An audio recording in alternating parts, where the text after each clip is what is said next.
네, 떠도는 여러분의 고견을 떴는데요. 오늘 떠평은 하봉규 교수가 썼습니다. 그게 단체톡에 떠돌아다니는데요.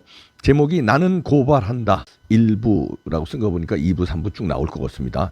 1부의 제목은 충격적 증언. 충격적입니다. 1부는 아시는 분들도 계실 거고요. 일단 그대로 읽어드립니다. 그분을 만난 것은 2019년 봄이었다. 문재인 정권의 반역 정치에 절치부심하며 나라의 안위를 걱정하며 나날을 보내고 있던 중이었다. 청와대 앞은 전광훈 목사님을 필두로 기독교 애국 시민들의 피 끓는 기도 집회와 함께 김문수 전 경기지사의 텐트가 연일 계속되고 있었고 필자도 자리를 함께하며 응원하던 시절이었다. 부산 MBC 전 사장을 역임하신 분으로부터 전화를 받고 만난 곳은 한적한 해운대의 어느 식당이었다. 그분은 연로하셨으나 범상치 않은 분위기를 보이셨다. 간단한 소개와 함께 정중한 태도 역시 다소 어색한 첫 만남을 바꾸기 시작했다. 식사 중 자연스럽게 시국 발언이 시작되고 곧 문재인에 대한 충격적 증언들을 듣게 되었다. 문재인은 이북 출신이며 어린 시절 부친과 함께 난파된 간첩이다. 자신은 오랜 군 경력으로 팔도인의 사투리와 특유의 발음으로 알 수 있는데 문재인의 말투는 부산이 아니라 함경도 말투다. 바로 언어학자들이 이야기하는 7세 이전 언어 결정론이고 이에 문제는 분명히 7세 이후 난파된 것이라 볼 수 있다. 이것은 자신의 회고록 운명에서 쓴 함흥철수 가족이라는 이야기는 거짓말이며 그의 거제도 시절 이야기도 일관성도 없는 것이다. 문재인의 부친 문형용은 흥남철수 가족이 아니라 낙동강 전선에서 사로잡힌 인민군 장교 출신으로 부산 거제동 소재 군 수사기관에서 신문을 받고 잡혀있다가 후일 포로교환으로 북송된 자이다. 문재인의 친모라고 알려진 강모 여인은 양산 출신으로 6.25 당시 전쟁포로 문형용이 갇힌 군시설의 청소부로 문형용과 눈이 맞았다고 한다. 후일 북한 정보부는 이런 사실을 참조하여 문형용을 아들과 함께 난파시켜 고정간첩으로 만들었을 것이다. 북한은 문형용 부자를 난파하면서 엄마와 다른 가족을 인질로 잡아두었을 것이다. 문재인이 노무현 정권 비서실장으로 남북 이산가족에서 만난 이모는 아마도 친누나였을 것이다. 문재인의 나이 역시도 주민등록과 달리 조금 다를 수 있다. 이것은 한국에 난파되어 호적을 다시 만드는 과정에 출생연도가 너무 소급되는 문제로 조종되었을 가능성이 크다. 나이가 많은 노무현이 평소 후배가 아닌 친구라는 말을 하고 청소년기 문제와에 가까운 언행에서도 간접적으로 알 수 있다. 조선일보 동경특파원을 역임하고 한국논단의 발행인으로 유명하신 대기자의 충격적 증언을 듣게 된 필자는 즉석에서 김문수 지사 소개와 김문수 TV 출연을 제안하게 된다. 이도형 발행인의 소식을 전해 들은 김 지사는 놀람과 함께 기꺼이 모시기로 하였다. 얼마 후 대기자님은 김문수 지사와 함께 김문수 TV에 출연하여 문재인의 출신 가계 의혹을 공개하게 된다. 대기자님의 문재인 가계 의혹 제기는 큰 관심을 불러일으켰으나 불행하게도 본인은 암으로 투병 중이었고 직후 수술을 위해 일본으로 떠나게 되어 현지에서 사망했다는 청천벽력을 듣게 되었다. 필자에겐 대기자님을 극적으로 만나 충격적 증언을 듣게 되고 김문수 지사님과 김문수 TV에 소개하고 첫 출연이 마지막 출연이 된 것은 마치 한여름밤의 꿈만 같다. 그리고 이것은 운명적으로 문재인 정권에 대한 백서를 쓰게 하는 계기가 되고 있다. 이렇게 부경대학교 하병규 교수가 썼는데요. 저하고 이름이 아주 같아서 또 친근감이 있네요. 성은 다르지만요.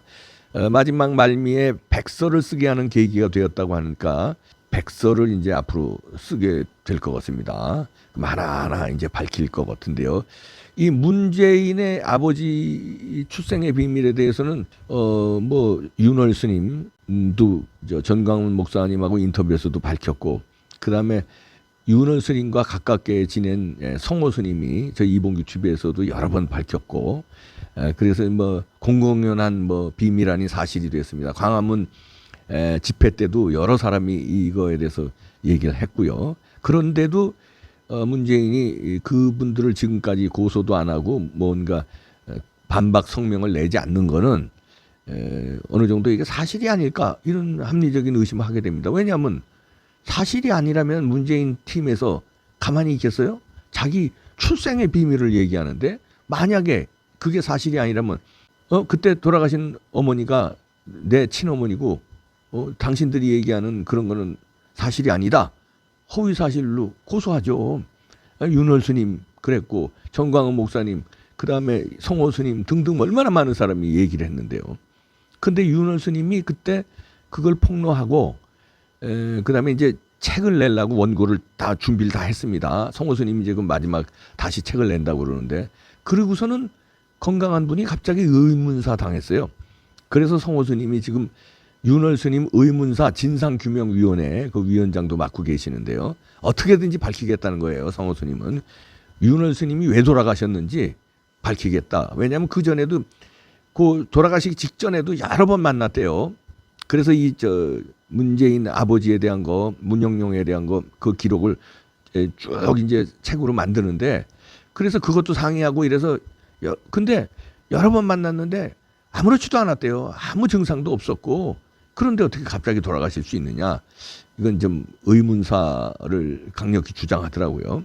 그건 그거대로 조사를 해야 되겠고 요 그래서 하나 그 윤월 스님과 성호 스님이 주장하는 거하고 조금 다른 거는 북한의 이산가족 찾기에 갔을 때 만난 사람이 성호 스님은 윤월 스님한테 들은 얘기로 친모일 것이다 이렇게 주장했거든요. 친모.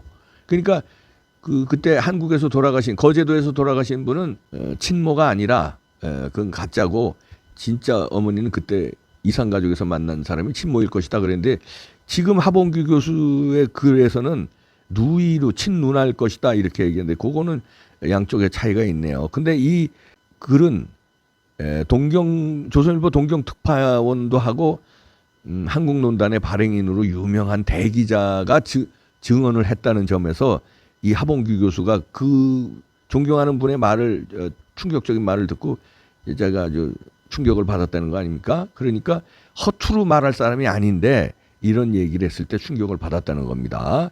그래서 여기에 나온 이제 충격 증언은 그대로 자기가 일단 이렇게 나는 고발한다 일부에서 충격적 증언을 쏟아냈고 그다음에 이거를 이제 1부, 2부 뭐 이제 1부도 1이고 1부 2, 1부 3 뭐 이렇게 나가겠죠. 그래서 백서를 쓰겠다는 그 각오의 얘기입니다. 이거는요 이제 국가 차원에서 이건 진상 규명을 해야 됩니다. 왜냐하면요 이게 벌써 이런 사실을 알고 있는 국민들이요 굉장히 많아졌어요. 일단 윤월 스님이 정광훈 목사님하고 인터뷰해가지고 그때 많은 사람이 유튜브로 나갔고요. 그 다음에 윤월 스님이 또 몇 군데 출연하셔도 또 얘기했고 성호 스님이 또 이봉규 TV 등 많은 데서 또 얘기를 하셨고 광화문 연단에서도 성호 스님과 또 다른 분이 얘기를 했어요. 이 문영룡에 대해서 이 간첩이라고. 그리고 이제 문재인도 거제도에서 태어난 게 아니라 아버지와 함께 간첩으로 난파된 거라고 이런 끔찍한 얘기를 벌써 수천만 명이 들었을 거예요. 1,000만 명 이상 들었을 겁니다. 여러 번에 걸쳐서 나갔으니까. 그러면 이거를 그냥 하나의 썰로 그냥 뭐 믿는 사람들은 믿고 안 믿는 사람들은 안 믿고 그냥 뭐 이렇게 흘러가서는 안 됩니다. 이건 영화가 아니에요. 다큐멘터리입니다. 그리고 역사예요. 왜냐하면 이봉규 같은 사람이 뭐 아버지가 어쨌든 이런 얘기가 아니잖아요. 이봉규가 뭐 북한에서 난파된 간첩이고 이것도 만약에 큰일 나는 일이지만 대통령을 역임한 사람이에요. 그렇다면 우리나라의 최고 정보 그다음에 최고 정책을 결정한 사람이에요. 그런 사람이 만약에 이 말이 사실이라면 그건 큰일 날 일 아닙니까? 그렇다면 굉장히 위험에 처할 수 있어요. 지금 앞으로 나라가 그동안에 5년 동안에 뭘 갖다가 USB로 줬고 뭘 어떻게 여기에 그 고급 정보를 북한에다 줬고 북한에 어떤 돈을 줬는지 뭘 제공해 줬는지 그거 큰일 날 얘기거든요. 그러면 이걸 조사를 해야죠. 그래서 이게 사실이면 사실 아니면은 이게 떠도는 풍문을 윤월 스님 등 여러 사람이 여기 지금 이분도 충격 증언을 해준 대기자님 등 여러 사람이 그냥 소설을 쓴 거다. 아니면은 과도한 추측을 한 거다. 이게 밝혀야죠. 이게 진실인지 그냥 추측인지 아니면 일부 진실이고 일부 추측인지. 영화 세시봉에서 보면은요 한 30%가 진실이고 나머지 70%는 각색을 했더라고요. 그런 식으로 일부가 진실이고 일부는 각색이 된 건지. 일반 개인이 아니잖아요. 문재인은 대통령을 한 사람이 뭐 역사입니다. 역사. 우리나라의 역사라든지 조선시대 역사, 고려시대 역사가 다 왕 중심으로 실록이 나오는 거 아닙니까? 그 다음에 현대로 와서도 대통령 중심으로 뭐 그 다음에 뭐 장관 정책 이런 걸로 쭉 역사가 나오는 거 아니에요? 근데 최고 결정권자가 이게 만약에 사실이라면 우리나라의 5년은 어떻게 됐던 겁니까? 큰일 났던 거 아닙니까? 그러면 그 여파가 어디까지 갔는지 모르잖아요, 우리가. 그러면 빨리 이 진실을 밝혀서 진실 밝히는 게 그렇게 어렵지 않을 거예요. 포로 수용소 그 명단 그걸 주한미군도 가지고 있을 거랍니다. 미국의 뭐 국방부라든가 이런데 펜타곤 이런데 그러면은 그때 포로 수용소 명단이 문형용이 거기 그 비슷한 이름으로 그다음에 그 사람이 있는지 거기서부터 조사하면은 이게 나온다는 거예요. 그래서 밝혀주시기 바랍니다. 역사는 실록은 밝혀야 되지 않습니까? 그 5년 동안에 아니요, 끔찍합니다. 이 글이 사실이라면 윤월스님의 주장이 사실이라면 큰일 날 일을 우리가 한 거예요. 누가? 민주당에서 이런 사람을 대통령 만들어서 우리가 모르는 어떤 일이 벌어졌을지 앞으로 또 어떤 일이 벌어질지 왜 양산에는 경호병력을 두 배 이상 늘려서 65명을 왜 그렇게 했지? 그것도 이상해요. 그게 이상합니다. 누구로부터 보호하려고 그러는 거야? 북한으로부터 보호하려고 그러는 거야? 뭐가 있어?